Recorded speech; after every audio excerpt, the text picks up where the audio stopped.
Hi guys, my name is Kate. Welcome to my channel. So happy to see you here. Today I'm going to share about 14 or 15 fragrances that I bought recently. I will not go too deep into the detail because you know me. I can talk about one scent for 10 minutes and it won't be enough. Today it's kind of on the surface because I don't want to torture you with like 15-hour video. So let's start. Oh, please, before we begin, don't forget to subscribe and to give this video a like because it really helps my channel. It helps me to move forward, to do this stuff. I love filming videos, but it's also nice to get the external validation in a way too. I think you understand. Let's begin. So I will start with something interesting. I will start with Meo Fusciuni.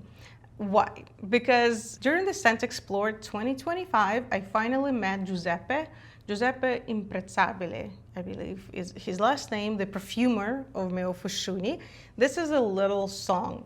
Why I liked it? First, I wanted to have this bottle just to symbolize meeting him because I wanted to meet him and chat with him for a while. So it was so fun meeting him. And little song is about coffee. This is an old room with slightly dusty shelves with a big old leather armchair and a coffee that is already cool. It's not a hot coffee. It's a cup of a cold coffee near that armchair. I don't know. It draws such a romantic picture for me. So of course, I really wanted to get this perfume. It smells amazing. I love how mysterious and a little bit dark and even lonely or alone. I still didn't understand the emotion behind it. Is it just being alone and enjoying it? Or is it being lonely and not enjoying it? Not sure. But yeah, Meo Fusciuni, little song. Let's continue with something dark, right? Black Magenta by DS and Durga. Yes, if you remember, I had the sampling video of American scents. I went through samples and decided if it's a bottle worthy for me or not. This was the winner in that video. This is grungy. This is raw. This starts with pineapple and then goes into something like incenses and tobacco. The leading note here is tobacco.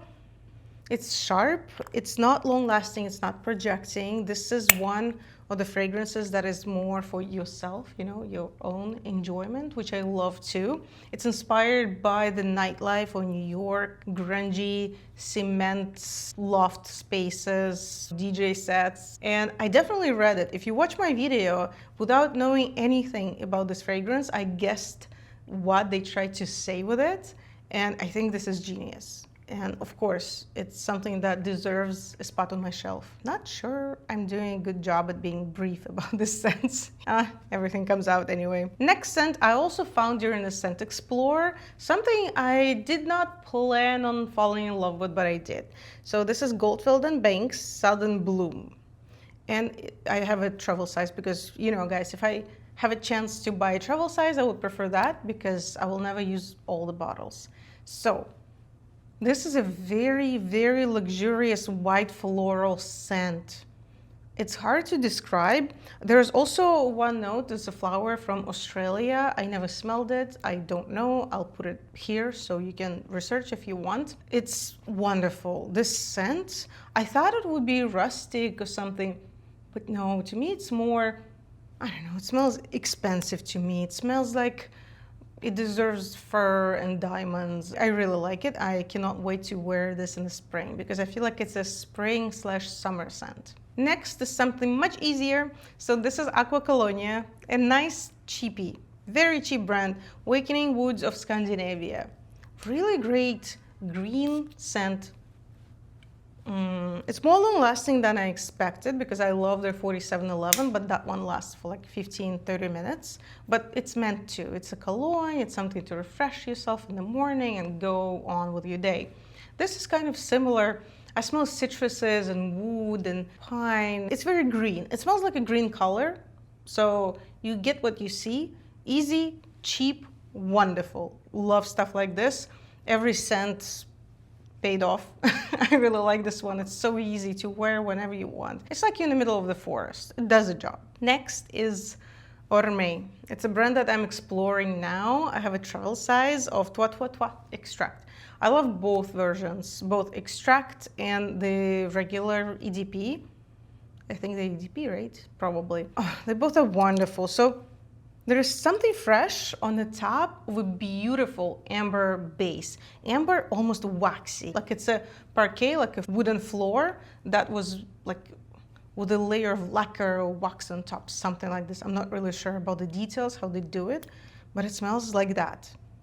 It's like you're in a dance studio. It's very woody and amber forward, beautiful scent with amazing projection. It's really awesome, I love it. Next brand, many of you may not know. If you're in the US, if you're in Europe, you probably know them.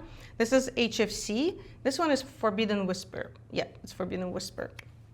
Very cool fragrance that at first I kind of thought, oh, it's just not interesting. It's just powdery, nice, blah, blah, blah. But then when I wore it and I waited till the base to open up, I realized that this scent has much more character than I thought. I can smell the bitter mandarin or tangerine, powder, ginger. It's a little bit spicy, but it's very soft. It smells like something you want to spray on top of your cashmere sweater when you want to look very clean and good, but not dressy. So it's that kind of vibe. And the bottles of this brand are really cool. It's really pretty. Another scent that surprised me, I never wanted it. I was always like, meh. It's okay. It's nice, but I don't want a bottle or even a decant. But I went to London and my friend has it and I sprayed it on a nice, chilly autumn London day. And turned out that maybe I don't need a bottle, but at least a little decant, why not? Floraico, one umbrella for two. To me, it smells different than what they describe in their marketing. To me, it's blueberry pancakes with blueberry syrup on top. Yeah, it's so nice. It's just such a kind, fun, loving scent. I spray it all over and I feel loved and hugged, and there's something so satisfying about it. I feel like that's why we've been loving gourmands and why gourmands became such a thing. With all the instability in the world, you just want to spray something that smells tasty, that relaxes you, and you don't have to think about tomorrow, at least for 5 minutes, and take a break. This is perfect. Next scent is very special, and I think that I need to make a whole video about it. Probably it's gonna be more of a perfume history video. Tell me if you would like me to do more of that. I don't think a lot of people do this, and I just don't know if people would want to watch stuff like this, because you know, I like digging deeper and learning more. You write in the comments if you want me to do that. Pardes. So, Alexander Halvani is a perfumer. So, what he did, together with the team, as I understand, he was not alone, but he was curating that project. They decoded the scent, fragrance, recipe from the Bible, the Song of Songs. This is mind-blowing. This is mind-blowing. And when I heard about this happening, of course, I started researching. I needed the scent. I waited for a few months for this scent because they needed to fill the order enough to make the production. And luckily, I'm so happy that this happened. Thank you so much. And my friend Olivia, who was working on this project too, from Iconofly, from the brand Sulemanto. She's amazing, incredible. I met her through this, and I'm so grateful that this happened in my life. Such a great experience. And I would love to meet Alexander too and to talk to him about the process and how this happened. Maybe he would talk to me. Maybe I could have an interview with him. Would you like that? Would you watch it? So Pardes, the decoded fragrance from the Bible. They didn't manage to find all the ingredients in their original form because some of them just simply don't exist. But they worked with a lot of people to figure out, okay, if we don't have this plant, for example, what is the closest plant that would give us similar scent that we can add to the formula? I'll put the pyramid here so you can see the notes, but it's green, it's sharp, and it's constantly changing. It's not the linear scent. It gives you surprises, which I love, you know that. To me, it's sharp and green and a little bit balsamic, but kind of dry at the same time. I still need to collect together my thoughts because I want to give a thoughtful review to this. Yeah, now it's more like incenses or myrrh. It's really, really cool, and I'm so happy. Maybe I should have ordered the full bottle, but I was just curious to try, because what if I wouldn't like it? What if the ancient thing is not my thing? But a 3,000-year fragrance, I'm there. If you have any other interesting fragrances like this, with an interesting history, with something legendary about them, please tell me, because I'm really curious.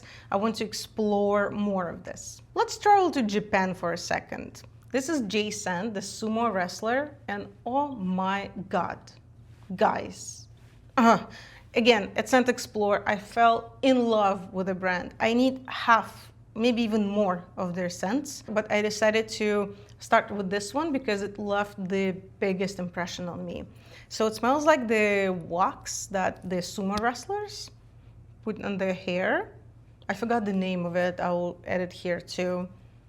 Oh, it's something from a Shalimar family, but it's lighter and it's waxier and more woody, I think. Yeah, I think I smell more wood here. It's awesome, amazing, beautiful. Love this awesome brand. Really recommend. If you are into Asian fragrances, Asian houses, start here, and with Edit. That one is amazing too. Amouage Interlude. Guys, I've been thinking about, do I need Amouage Interlude or not for years, for 3 or 4, probably 4 years now. And I decided to start with a vial because I don't know if I will ever use a full bottle. Interlude, you know, right? Interlude. It's something that not everybody can wear every day and ever use a full bottle of, but it's so pretty. That cobalt blue color with gold. Oh my God. It's so hard to explain how it smells to me. I smell kiwi, I smell spices, incenses. It's weird, it's sour. It's a very strange, but at the same time, chic. This is so chic. I don't know how they managed to do it, how they managed to create something like this, so funky and so chic, bohemic almost at the same time, no idea. From chic to boozy, still, it can be very boozy chic. Let's call it boozy chic. By the way, next fragrance is also boozy. You know, I like boozy scents.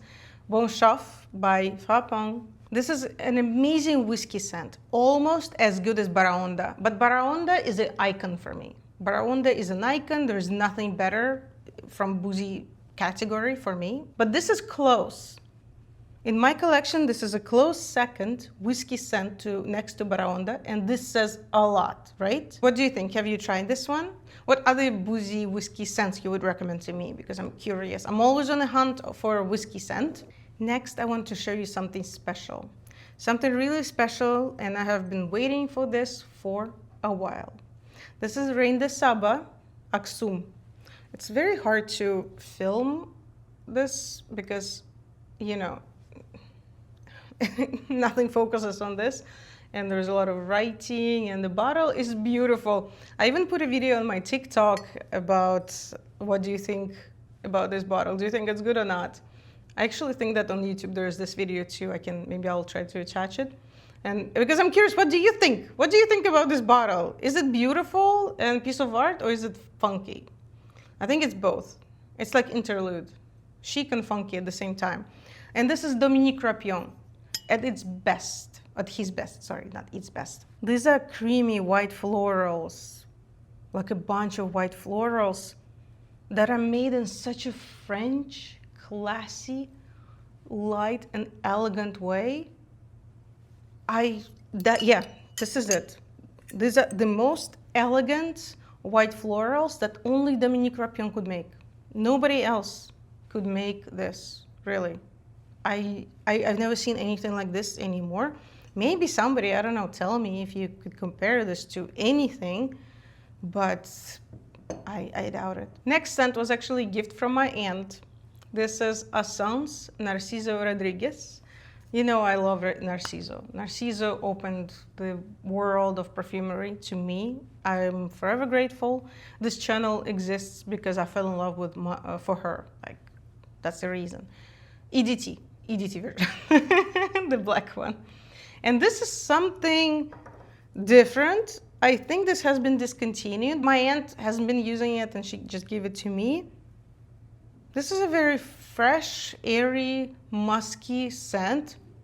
It's almost metallic. I think the bottle is awesome, right? It's so pretty.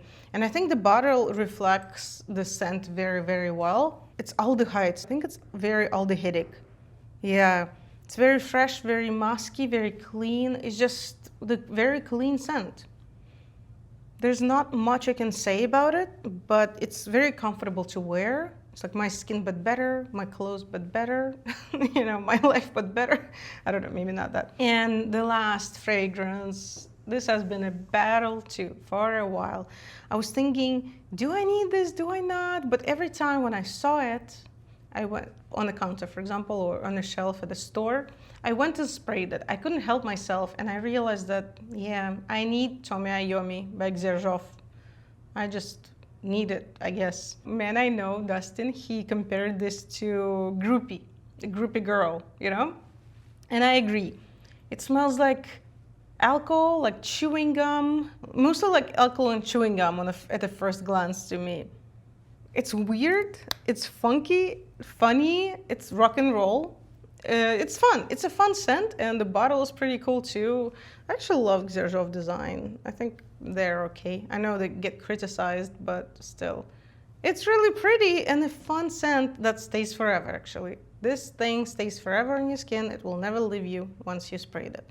So be mindful about how many sprays you make. These are my newbies in my collection. Share what you have bought recently. What are your newbies? I want to know, and see you in other videos. Bye bye.